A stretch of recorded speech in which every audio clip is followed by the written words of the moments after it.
ہمارے ذہنوں میں جو معیارات بیٹھے ہوئے ہیں وہ کیا ہے؟ کامیابی پیسے سے ہے، کامیابی جائیداد سے ہے، کامیابی کاروبار سے ہے، کامیابی شہرت سے ہے، کامیابی اقتدار سے ہے. یہ معیارات ہیں. جو جتنا دولت مند اتنا کامیاب، جو جتنا مشہور اتنا کامیاب، جو جتنا پاپولر اتنا کامیاب، جو حکومت پر پہنچ گیا کامیاب، جس نے بڑا کاروبار جما لیا کامیاب، جس نے بہت جائیداد بنا لی کامیاب. یہی ہے اصل میں ساری بس کی گانٹھ. جو تصور کامیابی کا ہوگا اسی کے مطابق آپ کی بھاگ دوڑ ہوگی، اسی کے لیے جد و جہد ہوگی، اسی کے لیے توانائیاں صرف ہوں گی، اسی کے لیے دن رات کی مشقت ہوگی. یہ ہے اصل شے جس کی یہاں نفی ہو رہی ہے. کامیابی دولت سے نہیں، کامیابی شہرت سے نہیں، کامیابی اقتدار اور طاقت اور حکومت سے نہیں، بلکہ کامیابی ہے ایمان سے، عمل صالح سے، تواصی بالحق سے، تواصی بالصبر سے. آپ غور کیجئے اس نقطہ نظر کا، اس ایٹیچیوڈ کا، یہ جو مینٹل ایٹیچیوڈ ہے اس کا بدل جانا ہی انسانی شخصیت کے اندر انقلاب برپا کرے گا. اب آپ کا نتیجہ کیا نکلا؟ اگر تو دولت سے کامیابی ہوتی تو قارون بہت کامیاب تھا، اگر حکومت سے کامیابی ہوتی تو فرعون اور نمرود بہت کامیاب تھے. کامیابی ان سے نہیں ہے. کامیابی انسان دولت میں قارون کی دولت تک پہنچ جائے اور دنیا میں دبدبہ اور اقتدار اور سلطنت اور حکومت کے اعتبار سے وہ نمرود اور فرعون کا مقام حاصل کر لے، وہ ناکام ہے، خائب ہے، خاسر ہے، برباد ہے. اور ابو ذر غفاری کامیاب ہے، چاہے ان کے پاس کچھ نہیں تھا، جھونپڑی تک نہیں تھی، کوئی گھر نہیں تھا. حضور نے فرمایا ہے اللہ کے کچھ بندے ایسے ہوتے ہیں جو کسی محفل میں جانا چاہیں تو انہیں اجازت نہ ملے، جو کہیں اگر رشتہ کرنا چاہیں کوئی ان سے رشتہ کرنے کو تیار نہ، کہیں کوئی سفارش کرنا چاہے تو ان کی کوئی بات ہی نہ سنے. لیکن اللہ کے ہاں ان کا وہ مقام ہے کہ اگر بھولے سے بھی کسی بات پر قسم کھا بیٹھتے ہیں تو اللہ ان کی قسم کی لاج رکھتا ہے. یہ ہے فرق. یہ جان لیجیے اچھی طرح.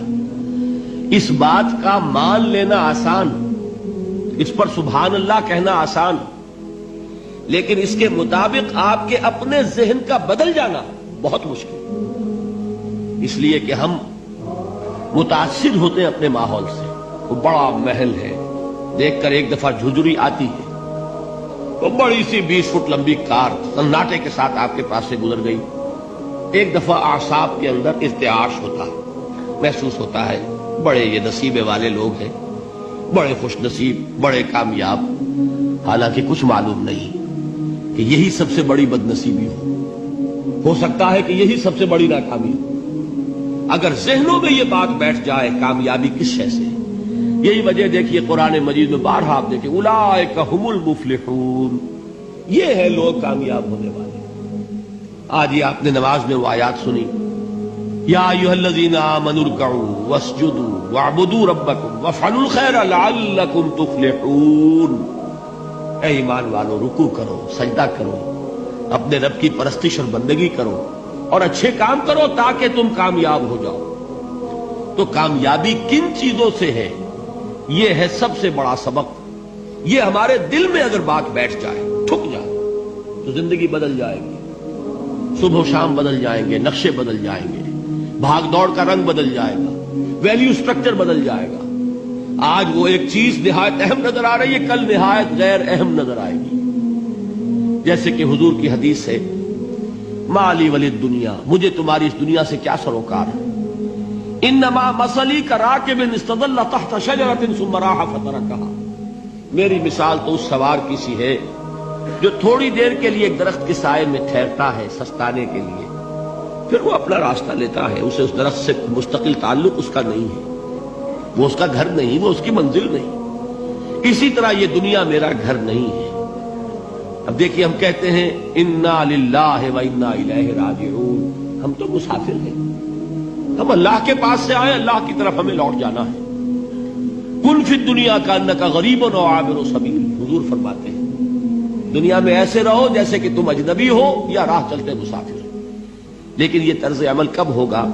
جبکہ یہ آیت ہمارے ذہنوں کے اندر بیٹھ گئی ہو، والعصر ان الانسان لفی خسر الا الذین آمنوا وعملوا الصالحات وتواصوا بالحق وتواصوا بالصبر۔ یہ ہے اصل بات جو میں نے عرض کیا تھا کہ میں بتاؤں گا صحابہ کیوں ایک دوسرے کو یاد دلاتے تھے۔ اس لیے کہ دیکھیے جیسے برف باری اگر ہو رہی ہو، آپ باہر نکلیں گے تو برف آپ کے کپڑوں پر جم جاتی ہے نا، تو آپ جھٹکتے ہیں کپڑوں کو تاکہ برف ہٹ جائے۔ ہمارے ایمان پر اس دنیا میں رہتے ہوئے جب ہم متاثر ہوتے ہیں ماحول سے تو گردہ آ جاتا ہے، برف پڑ جاتی ہے، اس کو جھٹکتے رہنے کی ضرورت ہے۔ اور وہ جھٹکنے کی بہترین اور مؤثر ترین شکل یہی ہے کہ یاد رکھو کامیابی ان چیزوں سے نہیں ہے۔